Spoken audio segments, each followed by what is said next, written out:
इस दुनिया में ट्रांसमाइग्रेट होने के बाद मेरे साथ जो सबसे अजीब चीज हुई वो थी एक बेहद विचित्र रिवर्स जिंक्स सिस्टम का मुझसे बाइंड हो जाना। इसका रूल इतना पागलपन भरा था कि अगर मुझे अमीर बनना होता तो बस किसी लॉटरी शॉप के सामने खड़े होकर कहना पड़ता मेरी जिंदगी में तो कभी लॉटरी लग ही नहीं सकती, और अगले ही दिन जैकपॉट मेरा होता। अगर मुझे अपने बॉस से नफरत होती तो मैं मुस्कुराकर कह देता काश आपकी कंपनी हर साल और भी बड़ी और सफल होती रहे। फिर अगले ही दिन वही कंपनी दिवालिया हो जाती। बाद में तो हालत ये हो गई कि काले सूट पहने कुछ रहस्यमयी लोग मुझे लेने आ गए। उन्होंने मेरे सामने पूरी दुनिया का मैप फैलाया और गंभीर आवाज में बोले, कॉमरेड जरा इन जगहों के लिए कुछ आशीर्वाद बोल दीजिए। मेरा नाम जी फेंग है और उन ब्लैक सूट वालों के आने से ठीक पहले मैंने अपनी जिंदगी का शायद सबसे बेहुदा दिन झेला था। वजह बेहद सीधी थी। मेरा सीधा सुपरवाइजर, वो चिकना चुपड़ा तेलिया मध्यम उम्र का आदमी जिसका सरनेम छियन था, उसने एक बार फिर मेरा प्रपोजल चुरा लिया, उस पर अपना नाम चिपका दिया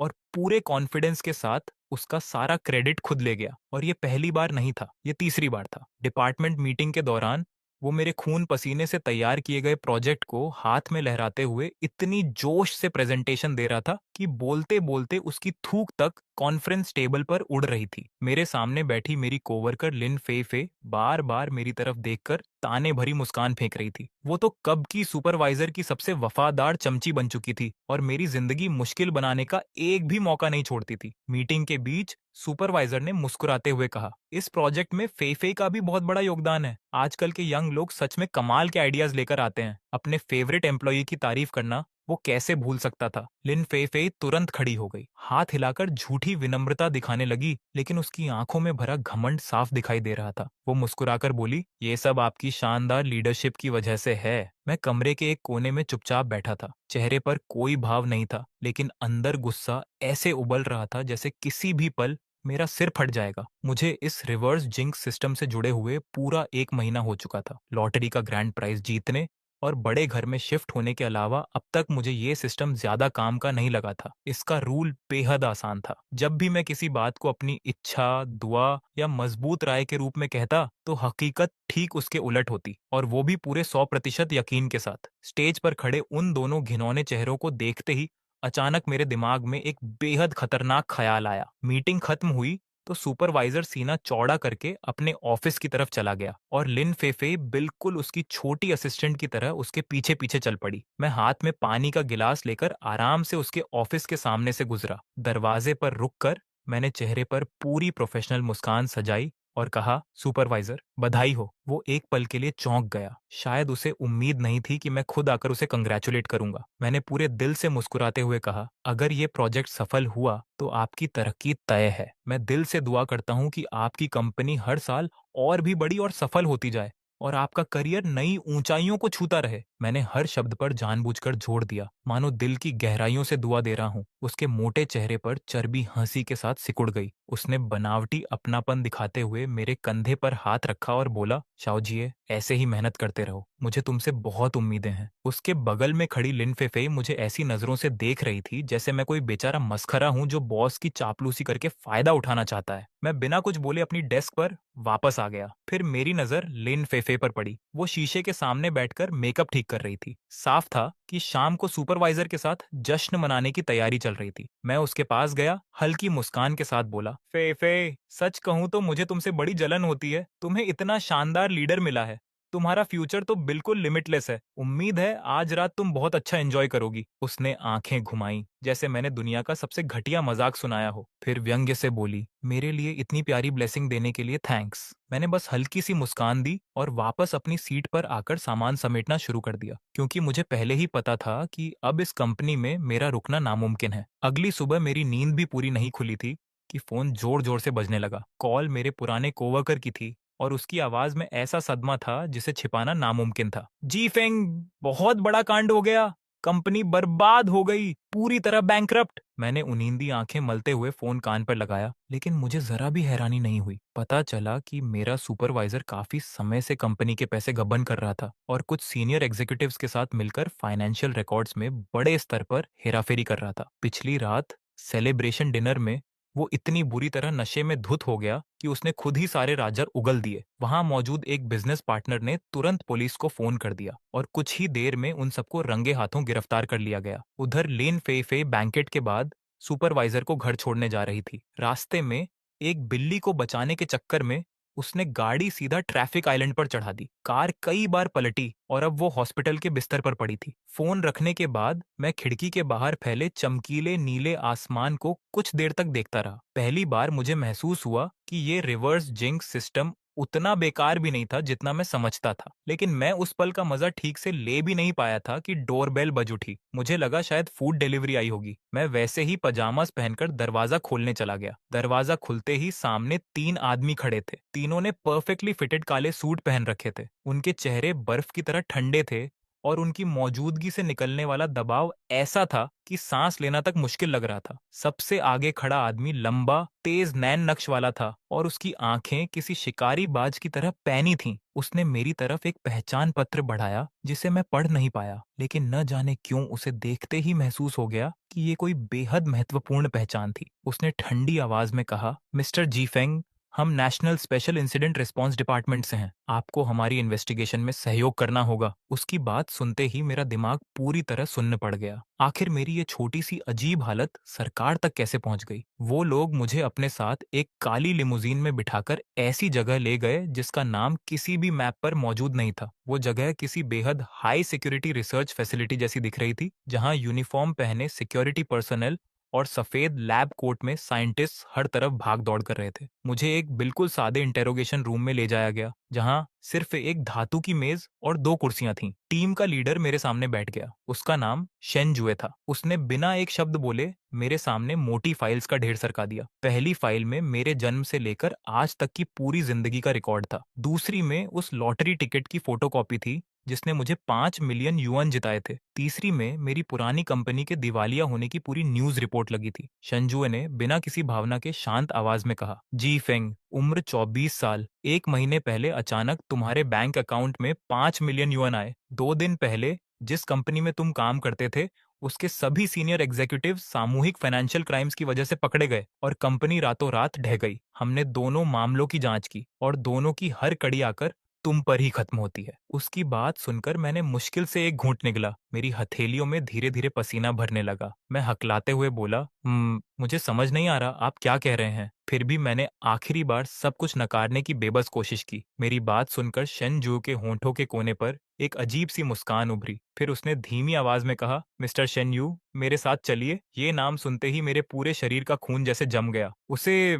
मेरा कोड नेम पता था। मैंने घबराकर इंस्टिंक्टिवली शनजुए की तरफ देखा। वो मुझसे कई मीटर दूर भीड़ में फंसा हुआ था और पूरी ताकत से मेरी तरफ आने की कोशिश कर रहा था। लेकिन ठीक उसी पल सू वन गलती से उससे टकरा गई और वो कुछ बेहद कीमती सेकंड के लिए रुक गया। तभी मेरी कमर से लगी पिस्टल ने मुझे फिर से जोर से धक्का दिया। आवाज मत निकालना और ये मत सोचना कि तुम्हारा बॉडीगार्ड तुम्हें बचा लेगा, वरना ये गन गलती से चल भी सकती है। मजबूर होकर मुझे उसके साथ आगे बढ़ना पड़ा। वो मुझे बैंकेट हॉल के इमरजेंसी स्टेयरवेल की तरफ धकेल रहा था। मेरा दिमाग पूरी रफ्तार से चल रहा था। आखिर अब क्या करूं? साफ था कि इन लोगों ने पहले से पूरी तैयारी कर रखी थी। उनका असली निशाना मैं था। शेन जुए फिलहाल फंसा हुआ था, यानी अब मुझे खुद ही अपनी जान बचानी थी। मैंने गहरी सांस ली। अंधेरे स्टेयरवेल में धकेले जाने से ठीक पहले मैंने पीछे मुड़कर हॉल में फैली अफरा तफरी पर एक नजर डाली। फिर मैंने अपने किडनैपर की तरफ गर्मजोशी से मुस्कुराकर इतनी धीमी आवाज में कहा कि सिर्फ हम दोनों ही सुन सकें, घबराओ मत दोस्त, मुझे पूरा यकीन है कि आज रात तुम्हारा ऑपरेशन पूरी तरह सफल होगा। तुम अपना हर ऑब्जेक्टिव बिना किसी परेशानी के पूरा करोगे और किसी की नजर में आए बिना सुरक्षित यहाँ से निकल जाओगे। वो आदमी एक पल के लिए रुका, फिर मजाक उड़ाते हुए हंस पड़ा। अपनी एबिलिटी इस्तेमाल करने की कोशिश कर रहा है? बेकार है, हमने पहले से उसकी तैयारी कर रखी है। इतना कहकर उसने मुझे और अंदर धकेला और पीछे से फायर डोर बंद कर दिया। पूरा स्टेयरवेल घुप अंधेरे में डूबा था। बस इमरजेंसी एग्जिट साइन की हल्की हरी रोशनी ही दिखाई दे रही थी। वो मुझे तेजी से नीचे उतार रहा था, जबकि मैं मन ही मन अपनी कही हुई बात दोहराने लगा। तुम्हारा ऑपरेशन पूरी तरह सफल होगा, यानी उल्टा होगा। तुम्हारा मिशन ऐसी मुसीबतों में फंसेगा जिसकी तुमने कल्पना भी नहीं की होगी। तुम हर ऑब्जेक्टिव पूरा करोगे, यानी तुम्हारा एक भी ऑब्जेक्टिव पूरा नहीं होगा। तुम सुरक्षित निकल जाओगे और किसी को पता भी नहीं चलेगा, यानी हर कोई तुम्हें देख लेगा और तुम किसी भी हालत में बचकर नहीं निकल पाओगे। मैं अभी यही सब सोच ही रहा था कि हम अगले लैंडिंग पर पहुंच गए। तभी बिना किसी चेतावनी के हमारे सिर के ठीक ऊपर लगा फायर स्प्रिंकलर अचानक फट पड़ा। बर्फ जैसा ठंडा पानी झरने की तरह हमारे ऊपर टूट पड़ा और देखते ही देखते हम दोनों सिर से पांव तक भीग गए। धत्त तेरे की, वो गुस्से से चिल्लाया, लेकिन फर्श पर फैले पानी की वजह से उसका पैर जोर से फिसल गया। उसका संतुलन पूरी तरह बिगड़ गया और वो चीखता हुआ सीढ़ियों से लुढ़कने लगा। हर सीढ़ी से उसका शरीर पूरी तरह टकरा रहा था। उसकी कमर से लगी पिस्टल उड़कर कई सीढ़ियां नीचे जा गिरी। मैंने एक पल भी बर्बाद नहीं किया। बिजली की तरह दौड़कर पिस्टल उठाई और नीचे पड़े कराते हुए उस आदमी पर तान दी। मैंने जिंदगी में कभी गन नहीं चलाई थी, लेकिन एक्शन मूवीज तो खूब देखी थी। मैंने पूरी कोशिश करते हुए शेन जुए की ठंडी आवाज की नकल की और गरज कर बोला, हिलना मत। वो उठने की कोशिश करने लगा, लेकिन गिरने की वजह से उसकी एक टांग बुरी तरह टूट चुकी थी और डरावने तरीके से मुड़ी हुई थी। उसने भीगा हुआ चेहरा उठाकर मुझे ऐसी नफरत से घूरा कि मानो अभी जिंदा निकल जाएगा। तभी अचानक स्टेयरवेल का दरवाजा जोरदार धमाके के साथ खुला। शेन जुए अपनी पूरी टीम के साथ अंदर घुस आया। सामने का नजारा देखकर वो भी कुछ पल के लिए ठिठक गया। मुझे पूरी तरह सुरक्षित देखकर और मेरे हाथ में गन देखकर उसके चेहरे पर छाई तनाव की लकीरें आखिरकार गायब हो गईं। वो मेरे पास आया, आराम से पिस्टल मेरे हाथ से ली और उसकी सेफ्टी ऑन कर दी। अच्छा काम किया, उसने शांत आवाज में कहा। मैंने तुरंत पूछा, ये है कौन? शन जुए ने जवाब दिया, नाइट आउल का आदमी है। इसका कोड नेम रेस्क्यू है। ये इंटरनेशनली वांटेड मर्सेनरी है। उसकी टीम उस आदमी को हथकड़ी पहनाने लगी, लेकिन मेरे दिमाग में सबसे बड़ा सवाल अब भी घूम रहा था। मैंने तुरंत पूछा, इसे मेरा कोड नेम कैसे पता चला? मेरी आइडेंटिटी तो हाईएस्ट लेवल पर क्लासिफाइड है। ये सुनते ही शन जुए का चेहरा गंभीर हो गया। उसने ठंडी आवाज में कहा, हमारे अंदर कोई गद्दार है। कुछ पल चुप रहने के बाद उसने आगे कहा, वो अमीर बिजनेसमैन बाई हु। उसने पूरे हंगामे का इस्तेमाल सिर्फ ध्यान भटकाने के लिए किया। वो बीमार था ही नहीं। जब सबका ध्यान इधर था, वो दूसरी सीक्रेट पैसेज से भागकर एक जरूरी डील पूरी करना चाहता था। हमारी टीम उसका पीछा कर रही है। बेस पर लौटने के बाद मुझे समझ आया कि उस रात मामला कितना खतरनाक था। रेस्क्यू का काम बैंकेट हॉल में अफरा तफरी मचाकर मेरा अपहरण करना था, जबकि बायहू, जिसकी असली पहचान अमीर बिजनेसमैन शेनजुओ थी,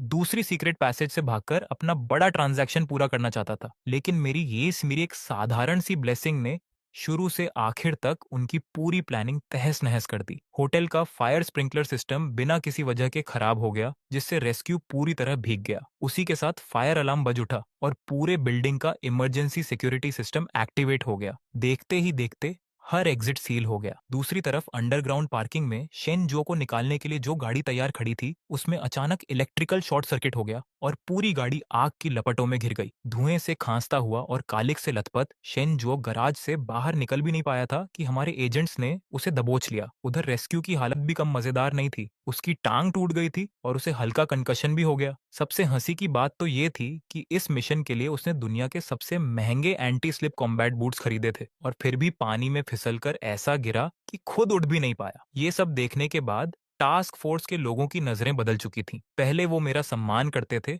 लेकिन अब उनकी आंखों में खुली हुई प्रशंसा साफ दिखाई दे रही थी। सिर्फ शेन जुए ही अब भी पूरी तरह गंभीर था। कुछ देर बाद उसने मुझे अपने ऑफिस में बुलाया। बिना किसी भूमिका के उसने कहा, कल रात कुछ गड़बड़ थी। मैं हैरानी से उसे देखने लगा। उसने कहा, तुम्हारा यूनिवर्सिटी क्लासमेट वहां नहीं होना चाहिए था, और ठीक उसी समय मुझे रोकना भी महज संयोग नहीं हो सकता, जब मैं तुम्हें बचाने दौड़ रहा था। उसकी आंखों में ठंडी चमक उभरी। मैंने पहले ही लोगों को उसकी जांच के लिए भेज दिया है। उसकी बात सुनकर मेरा दिल बैठ गया। अगर शेन जू का अपना क्लासमेट भी शक के दायरे में था, तो जिसने मेरी आइडेंटिटी लीक की थी, वो कोई ऐसा इंसान था जिसके पास बेहद ऊंचे लेवल की क्लियरेंस थी। फिर उसने सीधे मेरी तरफ देखते हुए कहा, जब तक हमें ये पता नहीं चल जाता कि तुम्हारी पहचान कैसे लीक हुई, तब तक तुम किसी भी फील्ड मिशन में हिस्सा नहीं लोगे। आज से तुम्हारी आवाजाही सिर्फ इसी फ्लोर तक सीमित रहेगी। मतलब साफ था, ये लगभग हाउस अरेस्ट ही था। मैंने तुरंत विरोध किया, लेकिन मेरी एबिलिटी तो। उसने बीच में ही रोक दिया। यही तो समस्या है, तुम्हारी एबिलिटी जितनी ताकतवर है उतनी ही अनिश्चित भी है, और इसीलिए बेहद खतरनाक भी। जी फेंग,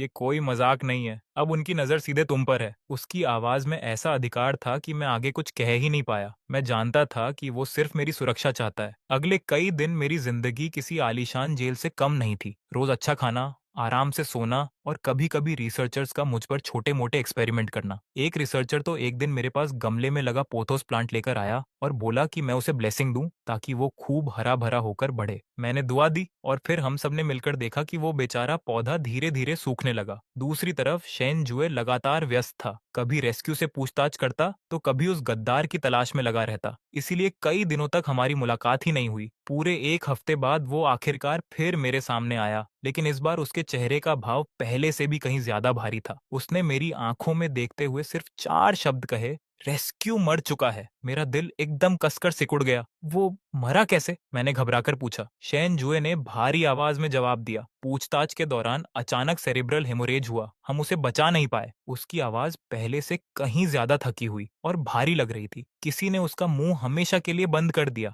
मैंने तुरंत अगला सवाल दागा, तो मतलब हमारी सबसे बड़ी लीड भी खत्म हो गई? शनजुए ने धीरे से सिर हिलाया। नहीं, मरने से पहले वो बस एक शब्द बोल पाया था। उसने सीधे मेरी आंखों में देखते हुए एक एक सिलेबल पर जोर देकर कहा, जेमिनाई। मैंने भी मन ही मन उस शब्द को दोहराया, जेमिनाई। लेकिन हमारी पूरी इंटेलिजेंस डेटाबेस में इस नाम से जुड़ी एक भी जानकारी मौजूद नहीं थी। हमारी इकलौती लीड भी धुएं की तरह गायब हो चुकी थी और कमरे का माहौल पल भर में इतना भारी हो गया कि सांस लेना तक मुश्किल लगने लगा। बात बदलने के लिए मैंने पूछा, सुवान का क्या हुआ? उसकी जांच में कुछ मिला? उसका नाम सुनते ही शेन जुओ का चेहरा और भी गंभीर हो गया। उसका बैकग्राउंड पूरी तरह साफ है। यूनिवर्सिटी से लेकर नौकरी तक एक भी संदिग्ध चीज नहीं मिली और उस रात के तुरंत बाद वो छुट्टियां मनाने विदेश चली गई। हमारे लोग उसका पता ही खो बैठे। हर सुराग एक ही नतीजे की तरफ इशारा कर रहा था, हमारा दुश्मन हमारी कल्पना से कहीं ज्यादा चालाक और सावधान था। मैं शनजुओ के थके हुए चेहरे को देखता रहा। न जाने क्यों मुझे उसके लिए थोड़ा बुरा महसूस होने लगा। इधर मैं तो बेस के अंदर किसी पालतू जानवर की तरह आराम से रखा गया था। खाना, सोना और खाली बैठना। हालत ऐसी हो गई थी कि लगता था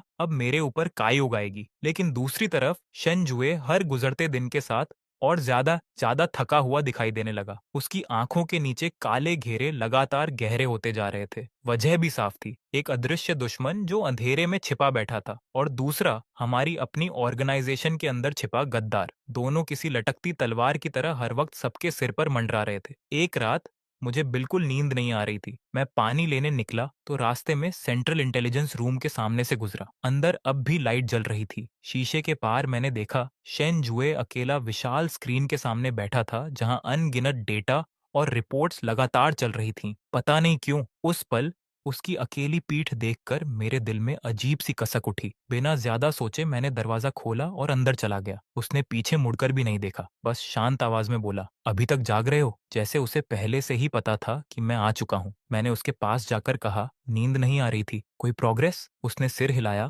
और नाक के बीच वाली जगह दबाते हुए बोला, ऐसा लगता है जैसे वो लोग हवा में गायब हो गए हों। मेरी नजर स्क्रीन पर चमकते एक शब्द पर टिक गई, जेमिनाई। जेमिनाई। मैं धीरे धीरे उसे दोहराने लगा। तभी अचानक मेरे दिमाग में एक ख्याल बिजली की तरह कौंधा, अगर जेमिनाई 2 लोगों का नाम नहीं है और कोई प्रोजेक्ट भी नहीं? शेन जुए ने तुरंत मेरी तरफ देखा। मतलब? मैंने अपने विचार धीरे धीरे शब्दों में बदले। एस्ट्रोलॉजी में जेमिनाई 2 अलग-अलग रूपों वाली एक ही मौजूदगी का प्रतीक होता है। अगर जेमिनाई किसी इंसान या प्रोजेक्ट की जगह एक एबिलिटी हो तो? ये सुनते ही शन जुए की आंखें चमक उठीं। एक ही अस्तित्व के 2 पहलू। उसकी उंगलियां तुरंत कीबोर्ड पर दौड़ने लगीं और उसने एक और क्लासिफाइड डेटाबेस खोल दिया। अगर तुम्हारी एबिलिटी कॉज और इफेक्ट को उल्टा कर देती है, तो क्या कहीं उसकी बिल्कुल ऑपोजिट एबिलिटी भी हो सकती है? मेरा दिल एक पल के लिए धड़कना ही भूल गया। मतलब कोई जो भी बोले वो सीधे सच बन जाए? एग्जैक्टली। शनजुए का चेहरा पहले से कहीं ज्यादा गंभीर हो गया। उसके शब्द ही कानून बन जाएं।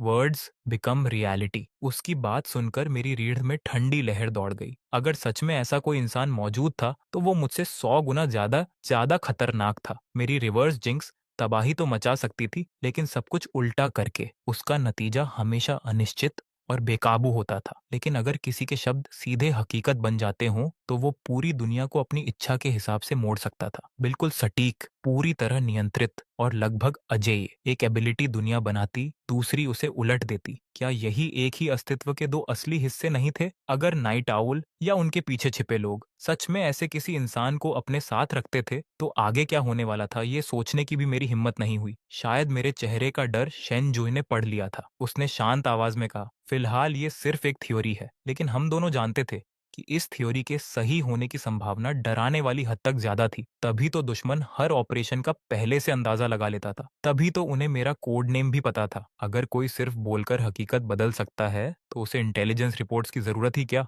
वो बस इतना कह सकता था, आज मैं सोर्ट टीम के सारे राज जानना चाहता हूँ, और फिर खुद हकीकत उसके सामने हर राज खोल देती। तभी मेरे दिमाग में एक और रोंगटे खड़े कर देने वाला ख्याल आया। मैं कुछ पल रुका, फिर बोला, अगर जब रेस्क्यू मुझे किडनैप करने आया था तब उस वर्ड्स बिकम रियलिटी वाले इंसान ने पहले ही उससे कह दिया हो, काश तुम्हारा मिशन सफल हो। और फिर मैंने भी रेस्क्यू से बिल्कुल वही बात कही थी। अगर दो बिल्कुल उल्टी एबिलिटीज एक ही इंसान पर एक साथ असर करें तो क्या होगा। इस बार शेनजुए का चेहरा भी बदल गया। उसने धीरे से कहा, दो एबिलिटीज की सीधी टक्कर या फिर एक दूसरे का खत्म हो जाना। कुछ पल सोचने के बाद वो बोला, यही वजह हो सकती है कि रेस्क्यू की किस्मत अचानक इतनी बुरी हो गई। शायद तुम्हारी एबिलिटी की प्रायोरिटी या उसकी ताकत उनकी एबिलिटी से ज्यादा थी। ये निष्कर्ष सुनने के बाद हम दोनों लंबे समय तक बिल्कुल चुप बैठे रहे। अगर हमारी बात सही थी तो मैं अब कोई सीक्रेट वेपन नहीं था, मैं उस रहस्यमयी इंसान का इकलौता एंटीडोट था। तभी पूरे बेस में अचानक कान फाड़ देने वाला अलार्म गूंज उठा, लेवल 1 अलर्ट।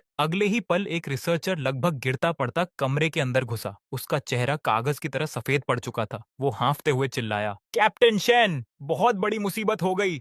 डोम डोम के अंदर शायद किसी ने अंदर से घुसपैठ कर ली है। ये सुनते ही शेन जुए का चेहरा बर्फ जैसा ठंडा हो गया। वो बिजली की रफ्तार से कमांड कंसोल की तरफ भागा और बिना एक पल गनवाए लगातार आदेश देने लगा, सारे एंट्रेंस और एग्जिट तुरंत सील करो, तियानजी सैटेलाइट से कनेक्शन जोड़ो, डोम के आसपास की लाइव सर्वेलेंस अभी स्क्रीन पर लाओ, इमरजेंसी रिस्पांस टीम्स 3 मिनट में रवाना हो। मैं उसके पीछे पीछे दौड़ रहा था। ये पहली बार था जब मैंने शेन जुए को अपना संतुलन खोते देखा। आखिर उस डोम के अंदर ऐसा क्या था जिसने उसे इतना बेचैन कर दिया। कुछ ही पलों बाद सैटेलाइट इमेजेस सामने आ गईं। पश्चिमी उपनगर में मौजूद अंडरग्राउंड डोम ऊपर से बिल्कुल सामान्य दिखाई दे रहा था। सरफेस एंट्रेंस पर कुछ भी असामान्य नहीं था, लेकिन उसकी हर कम्युनिकेशन लाइन और हर इंटरनल सर्वेलेंस कैमरा एक साथ ऑफलाइन हो चुके थे। पसीने से तर एक टेक्नीशियन घबराकर चिल्लाया, रिपोर्ट, हम डोम के इंटरनल सिस्टम्स में प्रवेश नहीं कर पा रहे। किसी अनजान डेटा स्ट्रीम ने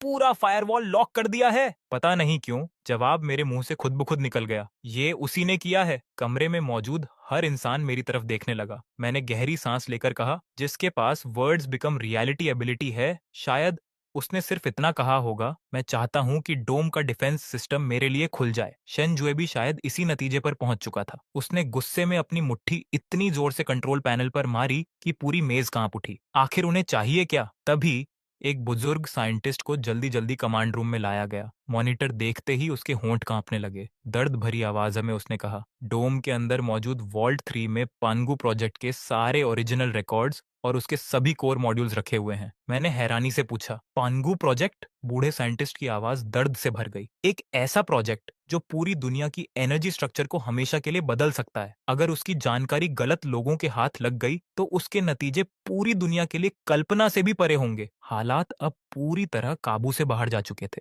हमारे दुश्मन देश के सबसे सुरक्षित वॉल्ट के अंदर घुस चुके थे, और सबसे डरावनी बात ये थी कि हमें ये तक नहीं पता था कि वो लोग कौन हैं या उनकी संख्या कितनी है। अब तक जितने भी सामान्य तरीके थे सब नाकाम हो चुके थे। कमरे में मौजूद हर इंसान की नजर धीरे धीरे मेरी तरफ मुड़ गई। पता ही नहीं चला कि कब मैं सबकी आखिरी उम्मीद बन गया था। शनजुए धीरे धीरे चलते हुए मेरे सामने आकर खड़ा हो गया। उसकी आंखों में साफ झिझक थी, लेकिन कुछ पल बाद वो झिझक भी पक्के इरादे में बदल गई। उसने गहरी सांस लेकर कहा, चीफेंग, मुझे तुम्हारी जरूरत है। मैंने उसकी तरफ देखते हुए पूछा, क्या बोलूं। उसने कड़वी मुस्कान के साथ सिर हिलाया, मुझे नहीं पता, बस कुछ भी ऐसा कहो जिससे वो रुक जाएं, कुछ भी जिससे डोम वापस हमारे नियंत्रण में आ जाए। मैं वहीं ठिठक गया। मेरी हर ब्लेसिंग उल्टा असर करती थी। अगर मैंने कहा कि दुश्मन अपनी मंजिल तक न पहुंच पाए तो कहीं उल्टा होकर उन्हें उससे भी ज्यादा कीमती चीज न मिल जाए। अगर मैंने कहा कि उनका पूरा प्लान नाकाम हो जाए तो कहीं उल्टा होकर पांगु प्रोजेक्ट के मॉड्यूल्स खुद ही नष्ट न हो जाए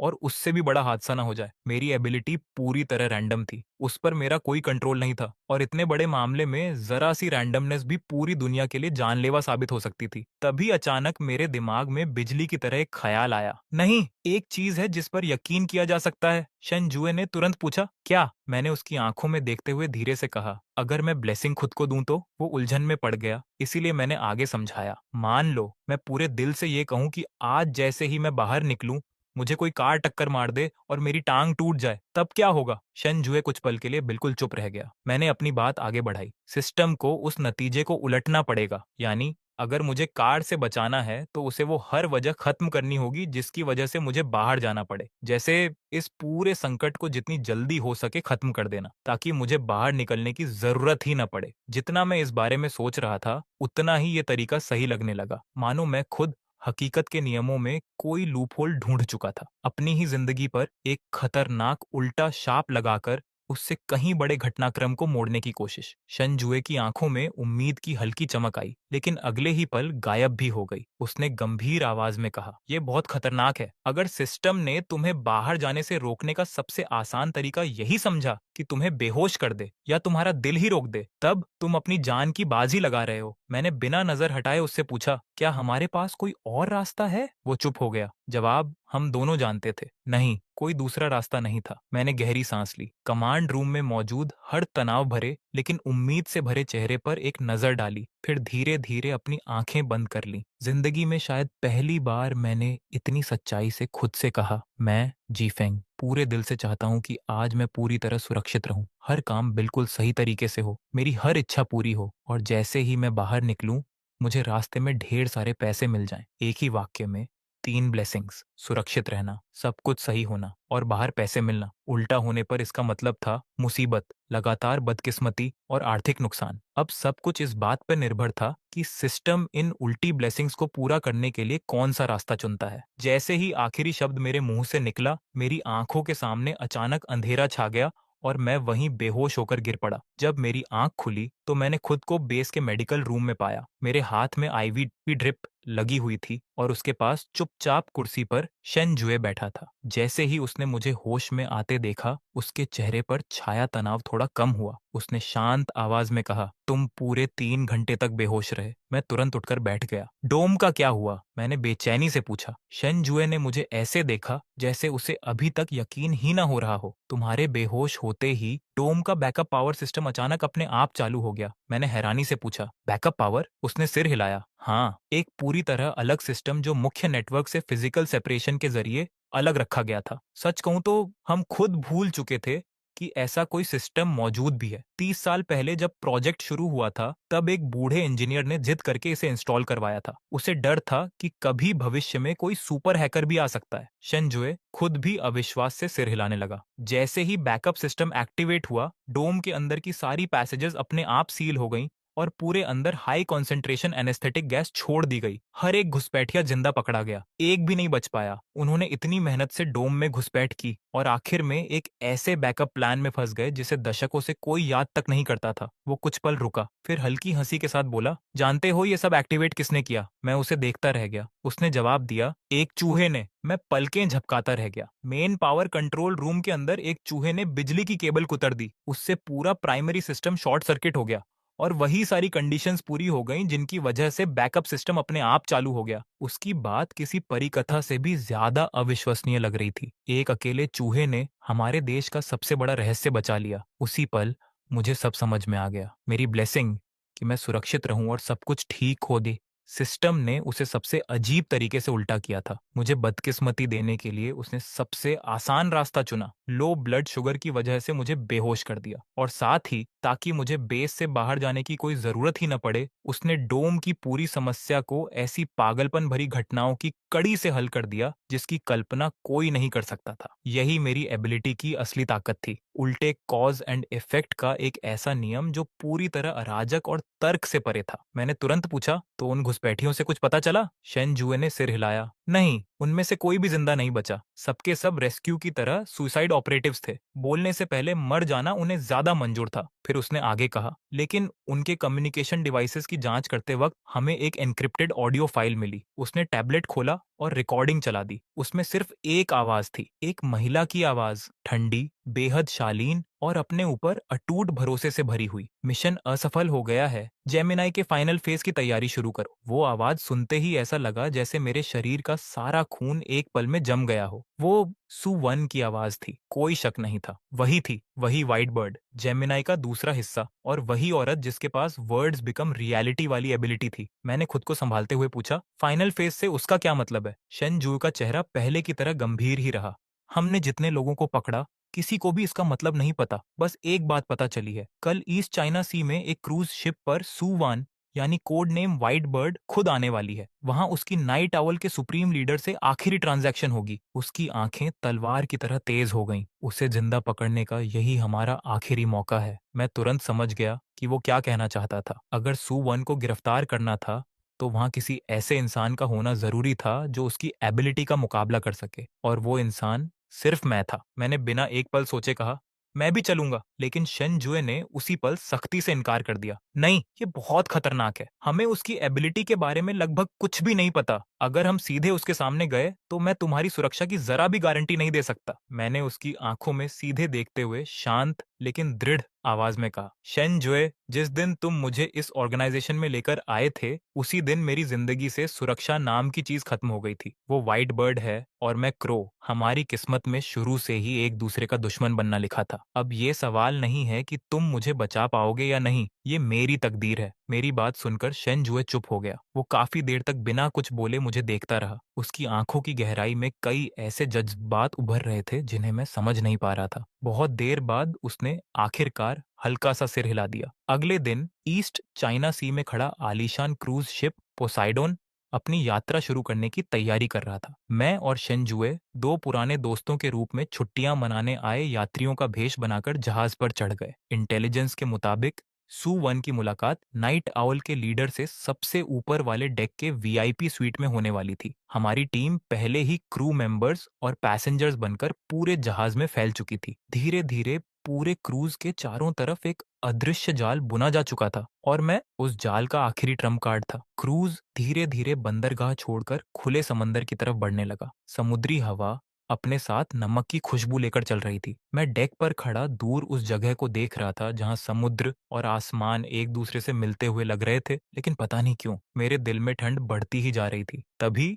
शेन जुए मेरे पास आया और मेरे हाथ में गरम हॉट कोको का एक कप थमा दिया। उसने हल्की मुस्कान के साथ पूछा, घबराहट हो रही है? मैंने सिर हिलाकर मुस्कुरा दिया। नहीं, सच कहूं तो थोड़ा एक्साइटमेंट जरूर है। आखिर आज पहली बार उस इंसान का सामना होने वाला है जो इतने समय से पर्दे के पीछे बैठकर सब कुछ चला रहा था। मेरी बात पूरी भी नहीं हुई थी कि अचानक मेरा फोन बज उठा। स्क्रीन पर एक अनजान नंबर चमक रहा था। मैं कुछ पल झिझका, फिर कॉल उठा ली। दूसरी तरफ से एक परिचित आवाज सुनाई दी, जी फेंग, बहुत समय हो गया। वो आवाज सुनते ही मेरा दिल जोर से धड़क उठा। वो सु वन थी। उसकी आवाज में वही पुरानी मुस्कान थी, जैसे वो किसी पुराने दोस्त से आराम से बातें कर रही हो। हैरान हो? मुझे पता है कि तुम और शंजुए दोनों इस जहाज पर हो। मेरी सांस एक पल को रुक गई। मैंने तुरंत चारों तरफ नजर दौड़ाई। डेक पर लोग हंसते बोलते घूम रहे थे। क्रू मेंबर्स अपने अपने काम में लगे हुए थे। लेकिन अचानक मुझे ऐसा महसूस हुआ जैसे सैकड़ों अदृश्य आंखें हर पल मुझे ही देख रही हूँ। मैंने ठंडी आवाज में पूछा, आखिर तुम चाहती क्या हो? उसने बिल्कुल बेफिक्र अंदाज में जवाब दिया, कुछ खास नहीं,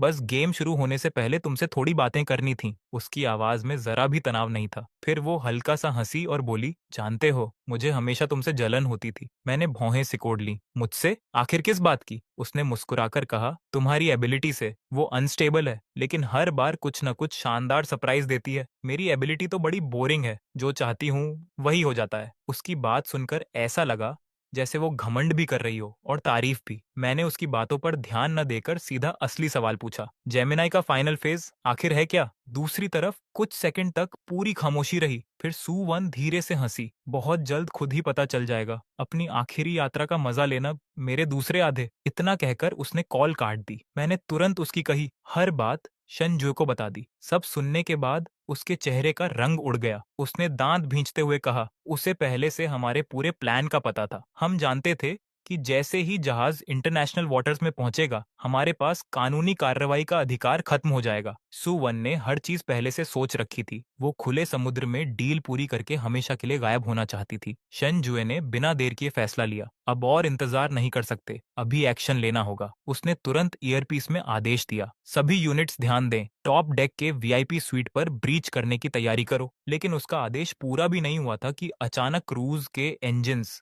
से लोहे के फटने जैसी भयानक आवाज गूंज उठी। पूरा जहाज इतनी जोर से हिला कि लगभग हर यात्री गिरते गिरते बचा। अगले ही पल ब्रॉडकास्ट सिस्टम पर घबराई हुई आवाज गूंजी, इमरजेंसी अनाउंसमेंट, क्रूज के प्रोपल्शन सिस्टम में कैटास्ट्रॉफिक फेलियर हो गया है।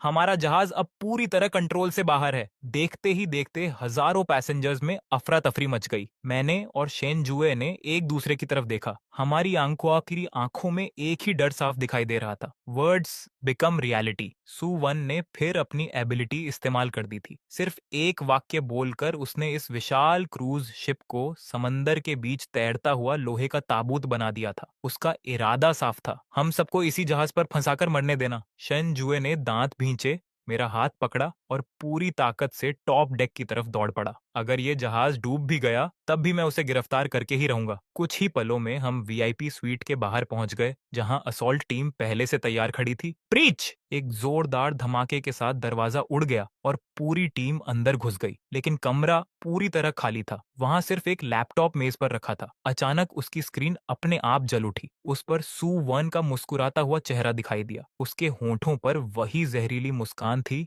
जिससे मेरी रीढ़ तक ठंडी पड़ गई। उसने मुस्कुराकर कहा, मेरी पार्टी में स्वागत है, शेन जुए और जी फेंग। शन जुए गुस्से से स्क्रीन की तरफ देखते हुए गर्जा, सुवन, तुम कहाँ हो? उसकी मुस्कान और चौड़ी हो गई। ऐसी जगह जहां तुम कभी नहीं पहुंच पाओगे, लेकिन जाने से पहले मैं तुम्हारे लिए एक छोटा सा गिफ्ट छोड़ गई हूँ। अगले ही पल स्क्रीन बदल गई। अब उसमें जहाज के कार्गो होल्ड की लाइव फुटेज दिखाई दे रही थी। वेयरहाउस के बीचों बीच एक आदमी कुर्सी से बंधा हुआ था। उसका चेहरा खून से लथपथ था, पूरे शरीर पर एक्सप्लोजिव्स बांधे गए थे और उसकी छाती पर लाल रंग का काउंटडाउन टाइमर लगातार टिक टिक कर रहा था। जैसे ही शेन जुए ने उसका चेहरा देखा, उसका पूरा शरीर कांप उठा। उसके होंठ कांपे और बहुत धीमी आवाज में निकला, टीचर। मैंने घबराकर पूछा, ये कौन है? उसकी आवाज कांप रही थी। ये सोर्ड डिवीजन के संस्थापक हैं और पांगू प्रोजेक्ट के चीफ डायरेक्टर एकेडमिशन जांग। 6 महीने पहले ही रिटायर हुए थे। लेकिन ये कैसे हो सकता है? सु वन ने खुद जवाब दिया, मैं उन्हें अपने साथ लाई हूँ। उसकी आवाज अब भी उतनी ही सहज थी। नाइट आउल का लीडर पांगू के कोर मॉड्यूल के बदले उन्हें पाकर बहुत खुश हुआ। और अब वो मुस्कुराई। असल गेम शुरू होता है। उसकी आवाज जरा भी नहीं बदली। 1 घंटे के अंदर प्रोपल्शन सिस्टम फेल होने की वजह से ये जहाज डेविल रीफ से टकराएगा और इस पर मौजूद हर इंसान मर जाएगा। और रही बात एकेडमिशन जांग की, कैमरा उसके सीने पर लगे टाइमर पर जूम कर गया। इनके बॉम्ब में सिर्फ 15 मिनट बचे हैं। मैंने गुस्से से अपनी मुट्ठियां भींच ली। सुवन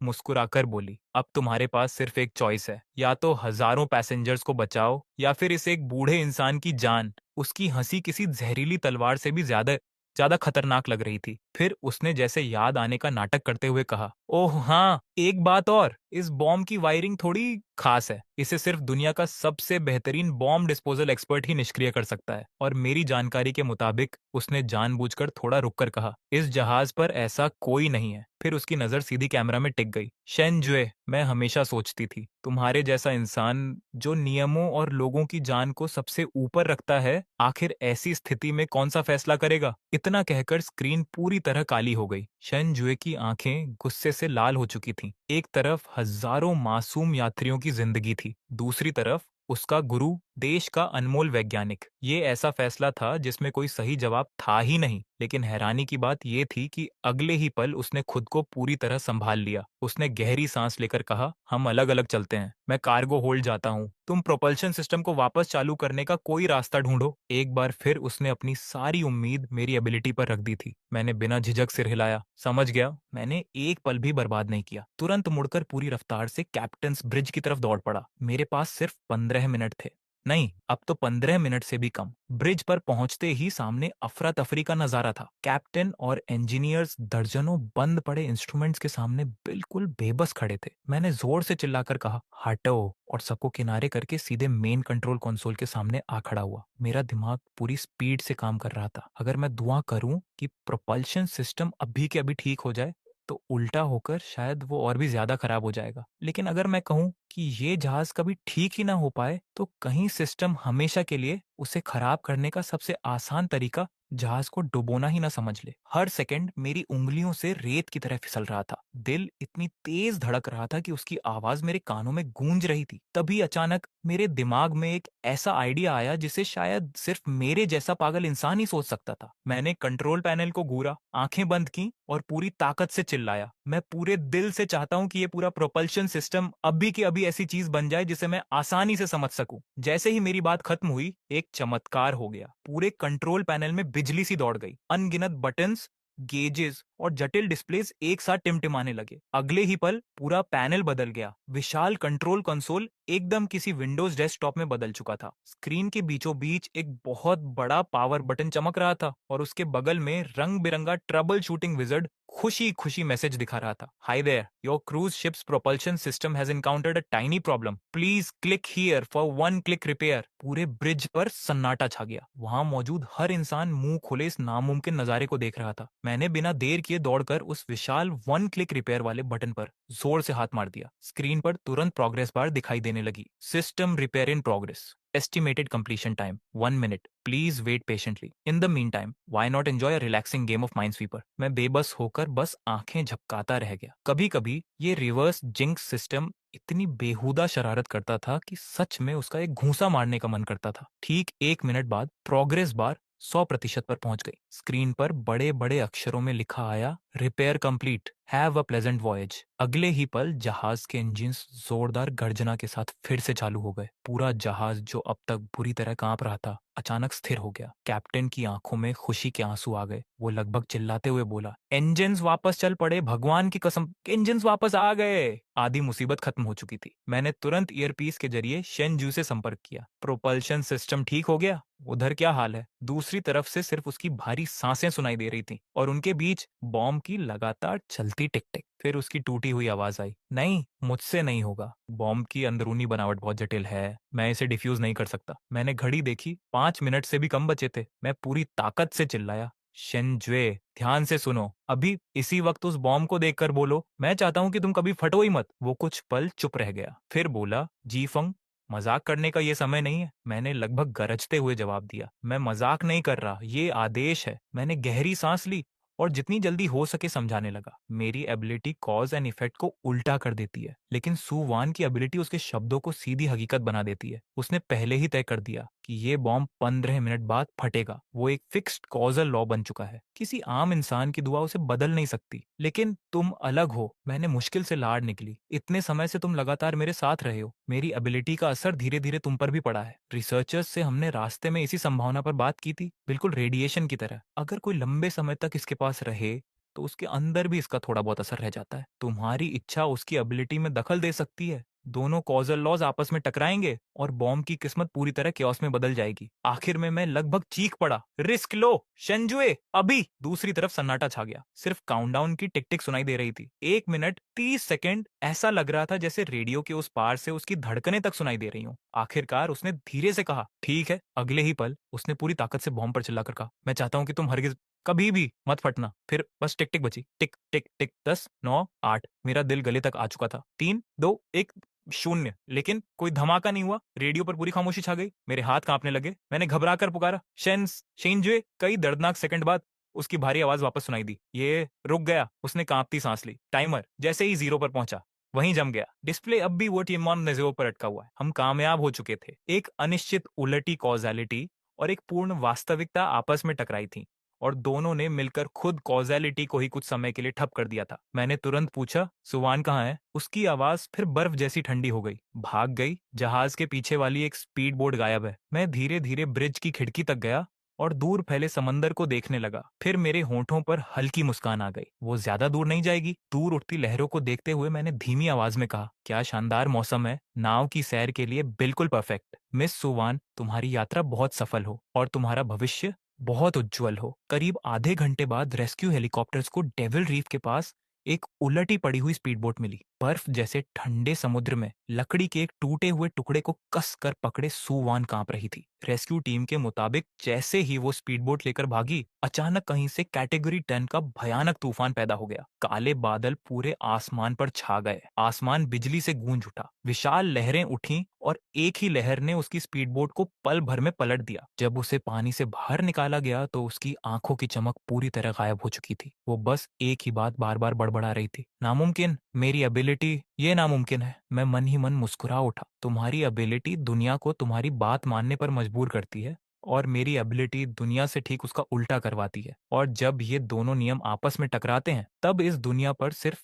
एक ही चीज राज करती है, केओस। आखिरकार सवान गिरफ्तार हो गई, लेकिन वो सिर्फ व्हाइट बर्ड थी, जेमिनी का आधा हिस्सा। पूछताछ के दौरान हमें असली सच पता चला। नाइट ऑwl में एक और सदस्य था, ब्लैक क्रो। वही संगठन का असली केंद्र था। उसके पास भी सुवान जैसी ही वर्ड्स बिकम रियलिटी एबिलिटी थी। सुवान तो बस शतरंज की बिसात पर आगे बढ़ाया गया एक मोहरा थी, जबकि असली खिलाड़ी अब भी अंधेरे में छिपा हुआ था। हमें यह भी पता चला कि नाइट ऑwl का असली लक्ष्य कभी पेंगू प्रोजेक्ट नहीं था। वो तो सिर्फ इतनी अफरा तफरी फैलाना चाहते थे कि पूरी दुनिया एक और भी बड़े वैश्विक संघर्ष में धकेल दी जाए। पूछताछ खत्म होने से ठीक पहले सू वान ने आखिरी जानकारी दी। ब्लैक क्रो पहले ही अपने फाइनल प्लान की शुरुआत कर चुका था, लेकिन वो कौन था, कहाँ छिपा था, किसी को कुछ नहीं पता था। कुछ समय बाद मैं वापस बेस लौट आया। ऊपर से सब कुछ फिर पहले जैसा सामान्य दिखाई देने लगा, लेकिन मेरे दिल की गहराई में मैं जानता था कि ये शांति असली तूफान से पहले की खामोशी भर है। एक दिन मेरा सामना उस रहस्यमयी ब्लैक क्रो से होना तय था। कुछ दिनों बाद शेंजुए फिर मेरे पास आया। इस बार उसने बिना कुछ कहे मेरे सामने दुनिया का एक बड़ा मैप खोल दिया। उस पर कई जगहों को मोटे लाल घेरे से चिन्हित किया गया था। उसने गंभीर आवाज में कहा, इन जगहों पर हाल ही में बहुत परेशान करने वाली घटनाएं हुई हैं। फिर उसने सीधे मेरी तरफ देखा और बोला, कॉमरेड, क्या तुम इनके लिए कुछ ब्लेसिंग्स दे सकते हो? मैंने मैप की तरफ देखा, फिर मुस्कुराकर गला साफ किया, सबसे बड़े लाल घेरे पर उंगली रखी और पूरे दिल से कहा, मैं सच्चे मन से यही कामना करता हूँ कि पूरी दुनिया में हमेशा शांति बनी रहे